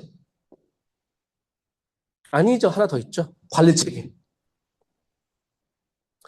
관리체계는 아까 인증 대상, 데이터에 대한 내용에 대한 인증 대상은 정형 데이터와 비정형 데이터인데, 관리체계는 데이터 기반 사업과 시스템과 관리 조직, 이렇게 세 가지가 있고요. 그리고 얘도 이제 평가를 해야 돼. 아까 지표가 있었잖아요. 아까 전에 구하나 이룩처럼 귀신사유의처럼 정형 데이터, 비정형 데이터 평가 지표가 있었듯이 관리체계에 대한 대상에도 지표가 있어야 되는데, 그 지표도 이렇게 있습니다. 프로세스 수행, 수행 관리, 작업 산출물, 훨씬 많습니다. 훨씬 많습니다. 한 50개래요. 이런 게 있다 보시고, 그러면 아까 전에 우리는 그 데이터 내용의 정형 데이터, 비정형 데이터에 대한 복잡도에 대한 평가를 클래스 A, B, C로 했는데, 얘는 이제 수준을, 관리체계 수준을 1부터 5까지, 레벨 1부터 5까지로 수준을 정하고 있습니다. 이게 끝입니다. 그러니까 데이터의 내용, 데이터의 관리체계, 각각에 대한 대상은 있겠죠. 대상은 있을 거고, 대상에 따른 관리 지표가 있을 거고, 관리 지표에 따른 총 수준, 성숙도 수준이나 아니면 등급이 나눠질 겁니다. 네. 이해는 안 하죠. 네, 안 해요. 이 수까지. 나는 1 썼으면 좋겠어. 2부터 쓰는 해설지에 2부터 있는 것도 많아요. 그냥 이렇게 하면 돼. 수준은 5개인데 등급은 2부터 5야 이렇게 하면 돼. 수준은 5개잖아. 네. 그리고 등급을 따로 적어서 2부터 5야 이렇게 하면 돼. 저는 사실은 이거를 저는 따로 썼거든요. 근데 4개를 써도 되고 5개를 써도 저는 무관해요. 근데 제 개인적인 관점에서는 인증 등급을 물었어. 등급을 물었어. 등급을 물었으면 2부터 쓰는 게 안 되는데. 등급을 물었으면 2부터 쓰는 게 맞죠. 등급만 쓰면. 그러니까요.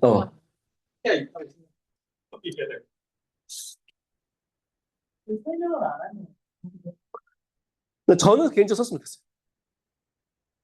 다음은 공공데이터, 이제 공공데이터 품질 인증입니다. 공공데이터 품질은 이것도 중요하죠. 공공기관이 가지고 있는 데이터 품질을 인증하는 겁니다. 그래서 여기에는 22조가 있고 총 3개 영역 13개 항목, 인증 영역은 이거죠. 이렇게 되어 있으니까 그냥 이렇게까지만 외우시면 되겠죠. 그리고 데이터베이스는 올과 파티션으로 나누고 등급은 우수와 최우수로 나온다. 등급 수준에 따라서. 그래서 마지막에 이제 비교를 넣었는데, 여기 잠시만요. 여기 있네요. 마지막에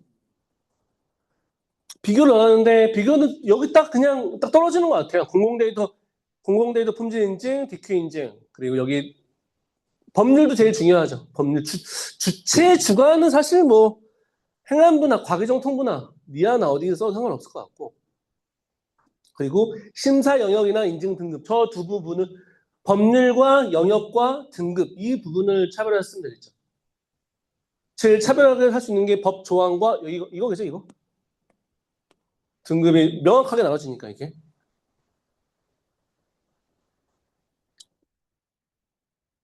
이거는 뭐 사실 각각 다 중요해요. 각각 다 중요한데 두 개를 한번 엮어서 한번 내봤으니까 이것도 꼭 기억해 두시면 좋습니다. 꼭 기억. 데이터에 대해서 나오는 가이드가 많이 없는데 이 가이드는 아마 모의고사에도 계속 나올 거예요. 총 문제가 나오기 전까지는 꼭 암기해 두시기 바랍니다. 해싱? 해싱이랑 얼마 안 남았죠? 해싱이랑 먼저 해싱부터 하도록 하겠습니다. 해싱 문제가 많이 나와서 실제 이게 데이터베이스 관점의 해싱도 있고 그리고 알고리즘 관점의 해싱도 있어요. 그래서 먼저 우리 알고리즘 관점의 해싱을 잠깐 보면 알고리즘 해싱은 먼저 MDC 그렇죠? MDC, MAC로 나누죠. 여기에는 또 안에 세부적인 알고리즘 있죠. MD5하고 네, MD5하고 샤. 그리고 또 맥에는 대표적인 게 뭐가 있죠? 네, HMAC, CMAC. 아마 이 정도까지 알면 될 것 같아요. 그 해시 알고리즘에 대한 문제가 나온다고 하면. 그리고 그러면 해시 알고리즘은 취약점이 있죠. 취약점 여기 나온 취약점이 레인보우, 브루트포스, 생일, 벌스데이, 딕셔너리, 사정 그것도 있어? 이런 것도 있습니다. 그리고 이런 것들을 해결하기 위한 방법이 솔트랑 키 스트레칭. 보통 이렇게 두 개가 나오죠. 그러니까 이게 아마 알고리즘은 이게 전부지는 않겠지만 이게 한 90% 이상은 될 거예요, 아마. 그러니까 이렇게 정리해 주시면 되고 이제 해시 테이블이 있죠. 해시 테이블. 오늘은 이제 해시 테이블 관점에 나온 겁니다. 그때 한 보안 쪽에 있을 때 해시 알고리즘에 대한 취약점 얘기했을 거예요, 아마. 기억나실지 모르겠는데 그때 아마 왜 브루트포스가 뭐고 키 스트레칭 그런 것도 설명드렸을 텐데 이제는 그러면 해싱에 대한 문제점, 해싱에 대한 구성 요소 보면 해시 DB죠. 해시가 될 수도 있고 해싱이 될 수도 있고 용어가 엄청 많아요. 그러니까 그냥 우리는 해시가 해싱이다. 그냥 일단 먼저 그렇게 알고 있고 이건 DB 관점입니다. 먼저 그럼 해시는 먼저 보면 데이터를 A라는 주민등록번호 제가 90년생이니까 9월 31일 이런 데이터를 이제 실제 데이터를 해시에 넣고 해시 테이블에 넣으려고 해요. 해시 테이블은 여기에는 흔히 말하는 슬롯과 버킷이 있죠. 슬롯이 있고 슬롯 안에 버킷들이 많이 있을 겁니다. 슬롯과 버킷. 그리고 여기에는 그러면 특정 키로 해시 값으로 여기는 그럼 해시 값이 된 거예요. 해시 값이 만들어져가 일로 저장이 되는 거겠죠. 그러면 해시 값을 만들어내는데 이때 해시 값을 만드는 놈이 해시 함수겠죠. 흔히 운이가 말하는 재산 수폴기라는 키워드 보통 그런 함수를 통해서 만드는 게 해시 함수입니다. 이게 해시에 관련된 구성 요소가 될 거예요. 그럼 여기에는 구성 요소가 여기에는 해시 테이블이 있을 것이고 해시 테이블을 구성하는 하나의 행이 버킷. 이게 버킷일 거예요. 이게 버킷일 겁니다. 이게 버킷이고 버킷에 하나하나 들어가 있는 세부 단위가 슬롯. 네, 이렇게 슬롯이 될 것이고 여기에 그러면 특정 값을 고정된 키로 바꾸는 놈을 해시 함수 그리고 바뀐 놈을 해시 값. 이게 아마 해시 테이블의 구성 요소일 겁니다. 그럼 여기서 이제 문제는 해시는 그러면 여기가 충돌이 발생하니까 왜냐하면 충돌이라는 게 90031과 911321이 특정 값이 헬스함수 돌리니까 같은 놈이 돼. 같은 놈 되니까 그럼 충돌이 생겨요, 충돌. 그럼 충돌이라는 문제가 발생을 하고. 그리고 또 하나 뭐냐면 여기에 테이블이 꽉 차 있는데 만약에 또 들어가려고 하니까 꽉 차 있어. 꽉 차 있어 못 들어가. 그래서 이게 오버플로우 문제입니다. 두 가지 문제 오버플로우가 문제가 발생하죠. 그리고 그럼 유형 그러면 이 해시 테이블 관점이에요. 이 해시 테이블 관점으로 아까 전에 해시 테이블이 오버플로우가 날 수 있으니까 우리 오버플로우가 나지 않게 해시 테이블을 조금 유연하게 크기를 좀 줄이고 늘릴 수 있는 해시 테이블을 만들면 어떨까라고 해서 흔히 말하는 정적 해시 또는 해싱 그리고 동적 해싱 정적은 고정된 해시 테이블 그리고 동적 같은 경우는 오버플로우가 발생하면 좀 더 자유롭게 늘어날 수 있는 동적 해싱 테이블이 되는 거죠. 그럼 유형이 그러면 정적 해싱과 동적 해싱 두 가지로 나누는 거고요. 그러면 어쨌든 정적 해싱이든 동적 해싱이든 충돌 문제는 발생하잖아요. 충돌. 왜냐하면 그 값이 그 함수에 따라서 어떤 특정한 값이 그 같은 저장 공간에 저장될 수 있으니까. 그래서 그런 문제를 해결하기 위해서는 두 가지 해결 방법이 있죠. 뭐 있죠?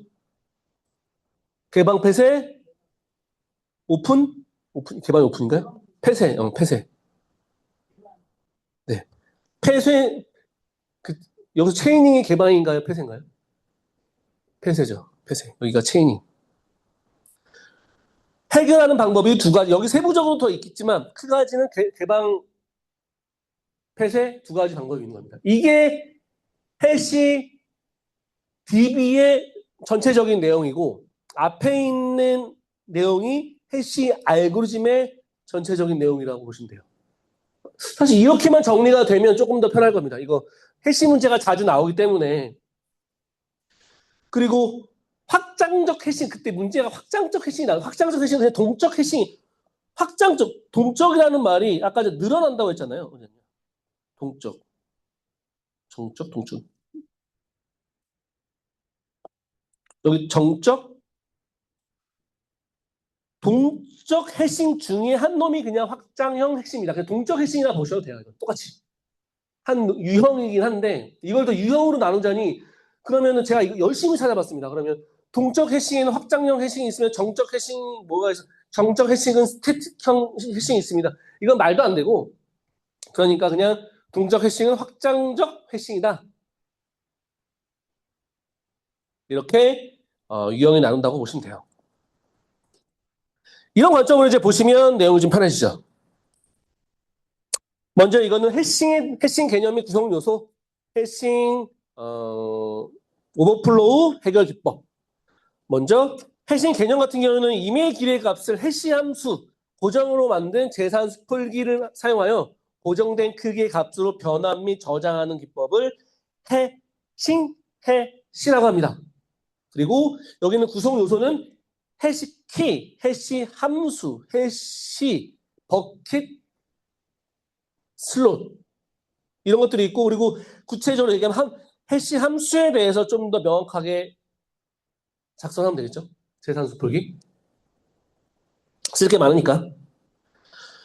그리고 여기에는 해싱 유형은 테이블이 고정되어 있는 정적 해싱 그리고 테이블이 유연하게 늘어나는 동적 해싱이 될 것이고 그러면 이 테이블이 충돌과 오버플로우 발생을 하니까 이런 문제를 해결하기 위해서 개방주소법과 폐쇄주소법으로 나눈다.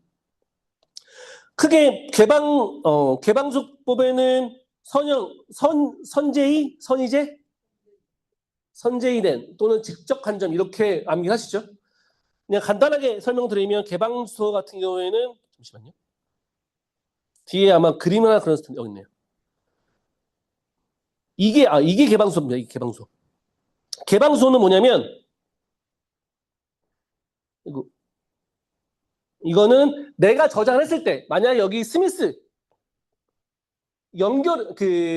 개방이니까 존 스미스라는 놈이 해싱 돌렸는데 152가 나왔고 산다라 D가 152가 나왔어요. 그러면 존 스미스 먼저 들어가고 그 다음에 다음 빈 공간에 넣던지 제곱에서 뭐 2배 넣던지 랜덤으로 넣던지 이 다음 공간에 넣는다는 겁니다. 같은 공간에 충전이 났으니까 나 외에 다른 공간에 넣는 게 개방주소법이고 그리고 폐쇄 이건 체이닝이 좀 더 익숙해요. 체이닝 연결되어 있다. 그래서 그 분리 연결법이 세퍼레이트 체이닝이니까 여기는 똑같이 존 스미스와 산드라 D가 함수 돌렸는데 152라는 값이 나왔어요. 그러면 먼저 들어온 존 스미스가 그 152에 있는 인덱스 값을 가지고 들어왔습니다.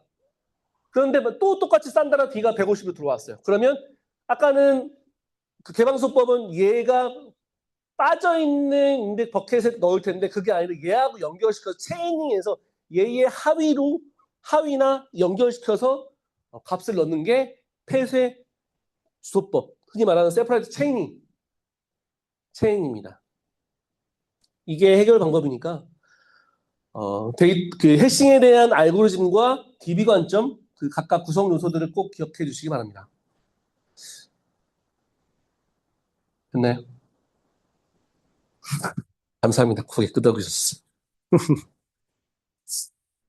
이게 오늘 문제가 쉬우면서 되게 어려웠던 것 같아요.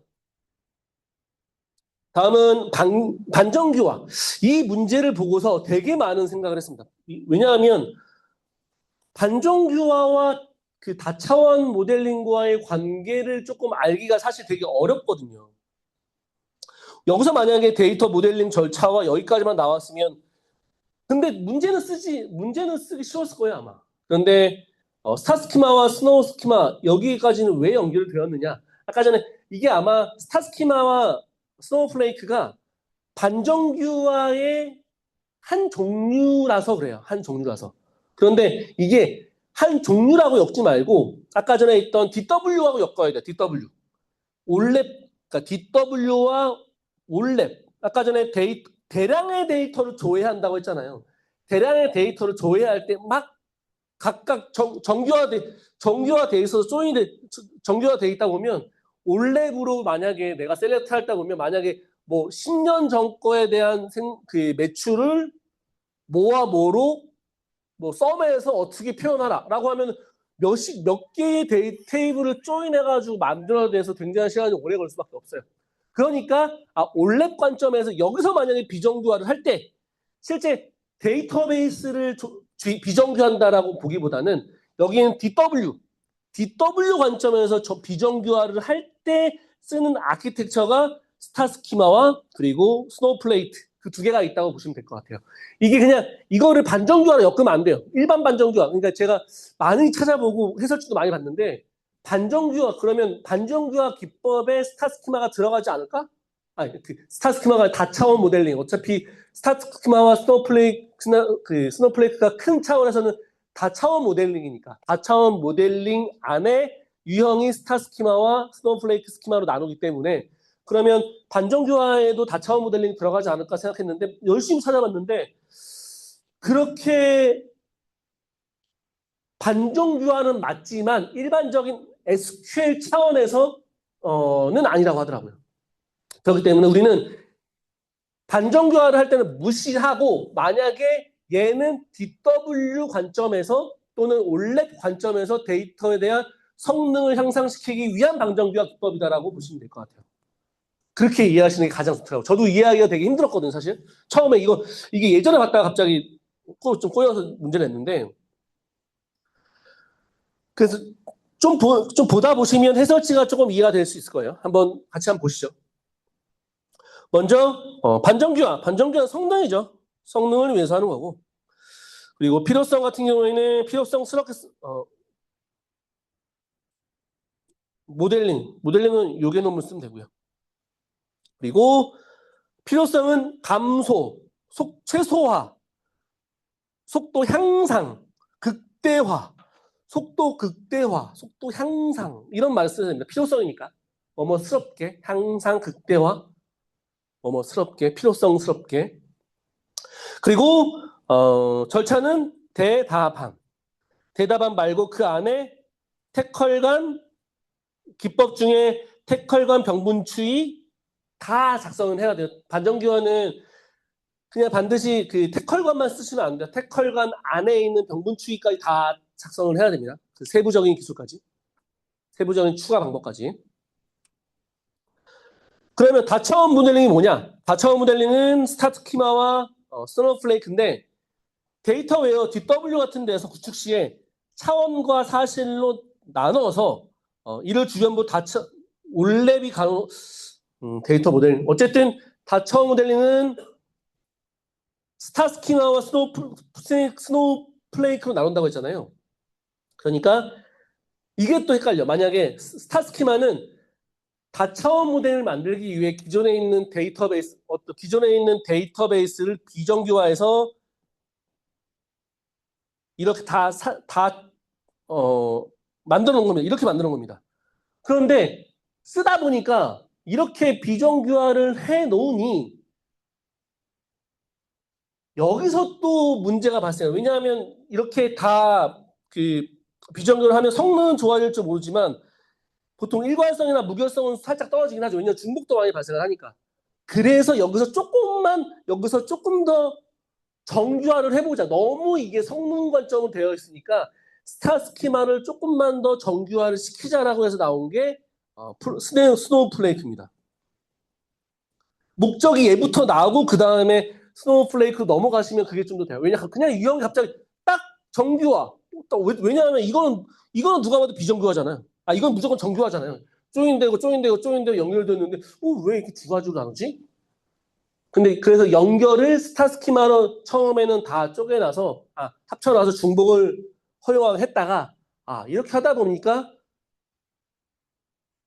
너무 중복도 많이 발생하고 데이터에 대한 일치가 안 되기 때문에 적당히 여기서 정결을 시켜보자.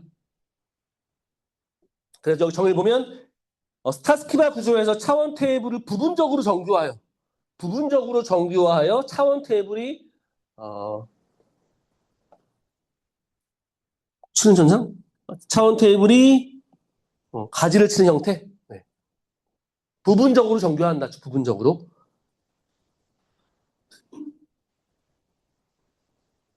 왜요? 누구야? 네. 사실 별도로 이해해도 상관없는데 만약에 이거를 조금 더 다차원 모델을 쓴다고 하면 근데 정의에서는 저는 만약에 이렇게 연결시키지 않더라도 정의에서는 DW나 이런 내용이 나왔으니까 DW에서 이 내용이 나와야 됩니다. 그러니까 아마 아까 전에 그 1교시에 있는 올랩과 OLTP 비교할 때도 OLAP의 다차원 모델을 쓰신 분도 있는 것처럼 그래서 실제 122회에는 스타 스키마가 문제가 나왔습니다. 123회네, 122네요. 스타 스키마. 그러면 데이터 웨어하우스의 다차원 모델링 기법, 스타 스키마 개요. 이게 이제 이해가 되실 거예요. 이제 왜 데이터 웨어하우스지? 데이터 웨어하우스. 그래서 데이터 웨어하우스의 스키마 중 가장 단순한 종류의 스키마로 한 개의 사실 테이블과 주기, 차원과 추가적인 사실로 이루어진 스키마다. 네. 이렇게 이해하시면 될 것 같아요. 내용이 좀 어렵죠?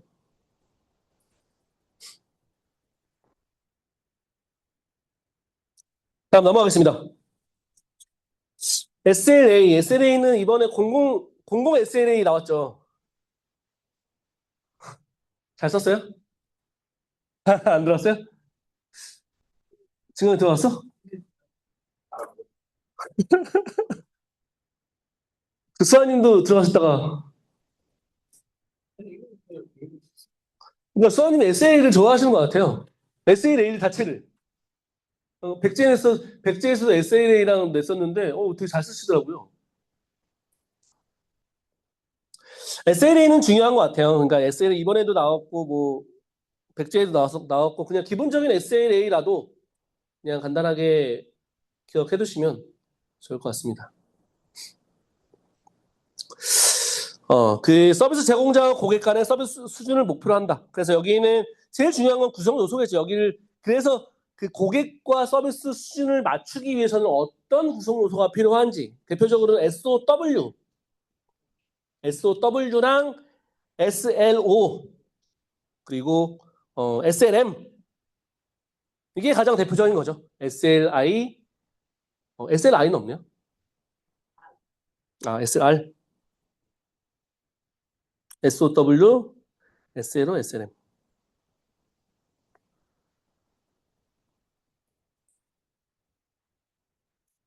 그리고 절차. 그리고 SLA는 페널티와 보상까지 그 내용이 많이 나와요. 페널티하고 보상. 페널티와 보상 체계니까 페널티하고 보상 체계도 리워드죠. 리워드. 페널티와 리워드도 같이 넣으시면 좋고요. 그리고 절차는 그냥 쓰시면 되고요. 이거는 뭐 정답 없으니까. 정답은 절차는 적당 쓰시고 그리고 측정 방법 같은 경우에는 지표가 있는데 이게 이번에도 해설지 그 백지에 냈었는데 좀 있어 보이는 실제 서비스 가동률, 동일 장애 발생 우리가 SLA 항목들을 전부 다 외우는 게 아니기 때문에 뭐가 있을까? 뭐 장애 발생률, 실제 콜 응답률 같은 것도 있더라고. 여기 있나? 전화 받는 콜 응답률 이런 것도 실제 있어요. 그러니까 있든 없든 그냥 그럴듯하게 그들 간의 관계를 유지하기 위해서 수준을 맞추기 위해서는 그들에 대한 요구사항을 맞춰야 되니까 전화 오면 받고 장애 오류 건수, 오류율, 처리량 이런 것들 있어 보이게 작성하면 좋겠죠. 작성하면 될 것 같습니다. 그리고 마지막에는 이번에 나온 SLA 표준안까지 써주시면 되고요. 마지막입니다. 네. 전자상거래 정보 시스템을 개발 프로젝트 완료하고 라고 되어 있는데 네. 전자상거래 정보 시스템스럽게 써야 돼요. 당연하죠. 전자상거래. 그러니까 아까 그 장애 발생률 전자상거래니까 근데 콜 응답률 같은 경우는 상관없잖아요. 당연하지. 다 전자상거래 관점에서 써야죠. 근데 다 이런 거 다 들어가요. 근데 전자상거래 서비스 가동률까지 쓰지 않아도 되지 이런 거는. 서비스 가동률만 해도 충분히 SLA 같은 지표 같지. 전자상거래스럽게 아니에요. 이거는 근데 전자상거래스럽게까지 바라면 이건 좀 쉽지 않을 것 같은데. 근데 그렇게 접근하는 건 되게 좋아요. 접근하는 거는. 많이 컸어. 그러니까 질문이 달라졌어요. 짜증나네, 그래서. 그래, 짜증나네. 마지막입니다. 대체 무결성, 참전 무결성, 도면 이 무결성 문제도 엄청 나옵니다. 문제도 이게 문제가 이게 아니죠. 문제가 이게 아니고 도메인 무결성과 릴레이션 무결성을 설명하시면 아마 그럴 거예요. 도메인 무결성, 이 릴레이션 무결성일 텐데 아마 데이터 무결성과 그리고 릴레이션 무결성. 근데 이 데이터 무결성이 제일 중요한 건 개체 무결성과 참전 무결성이죠. 여기서는 이 그림이랑 무결성에 있는 그림. 사실 개참속사키 쓰면 이건 여기 있네요. 이거는 그림을 보여주기 위해서 제가 넣은 것 같습니다. 그림을 넣고 실제 문제는 데이터 무결성과 릴레이션 무결성인데 여기서는 보면 개참속사키 이것만 넣으면 이제 짜쳐서 안 됩니다. 그 안에 있는 실제 이거를 릴레이션 무결성을 구성하기 위한 키워드들, 명령어들을 넣어야 돼요. 싹 다 명령어들을 넣어야지 이게 릴레이션 무결성까지는 원하지 않아요. 근데 하지만 도메인 무결성은 넣어야죠. 그러면 점수가 진짜 안 나오죠. 실제 프라이머리 키 이것보다 더 디테일한 내용도 더 들어가야 되고 당연히 개체 무결성의 프라이머리 키, 참조는 포린 키가 들어가야겠지만 이거 외에 여긴 뒤에 보시면 좀 더 자세하게 나온 것들도 있어요. 그러니까 이것들을 좀 더 세부적으로 만약에 개체 무결성과 참전 무결성을 1교시형 정도로 작성할 수 있다라는 느낌이 같이 들어야 됩니다. 이거는 개체 무결성과 참전 무결성 두 개는. 근데 쓰기 쉬워요. 그림 하나 그리고 PK, FK 그리면 되니까. 그리고 이거는 각각 각각 행에 대한 문제라기 그 무결성이라 보면 릴레이션 무결성은 그런 테이블에 대한 무결성입니다. 테이블 세부 항목들. 그래서 테이블에 대한 무결성은 상과 집투 즉지. 상과 집투 즉지도 그 뒤에 여기에는 각각 명령어들이 있긴 해요. 사실 상과 집투 즉지에 대한 명령어는 있는데 사실 여기에 릴레이션 무결성에 대한 사례까지는 문제가 사례가 나왔어요. 알죠? 문제가 릴레이션 무결성에 대한 사례를 작성하시오란 나왔는데 사실 이거는 들어갈 수 없어요. 이거 못 외워요. 이거는 DB하는 사람도 실제 이런 것들을 외우지 않기 때문에 저는 개인적으로는 이거는 외우라고 하지 못하고 이거는 키워드만 외우면 됩니다. 상과 집특지.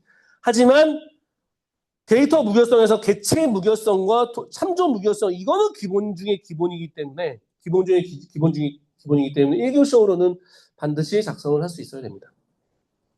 그리고 여기서 이제 릴레이션 무결성 각각 상과 집투 즉지에 대한 명령어가 있지만 전반적으로 그러면 어떻게 해야 되냐? 만약 릴레이션 무결성을 유지하기 위해서는 트리거를 작성을 해야 돼, 저장 프로시저를 해야 돼, 아니면 DDL을 활용을 해야 돼 라고 하는 것까지 작성을 해주시면 될 것 같습니다.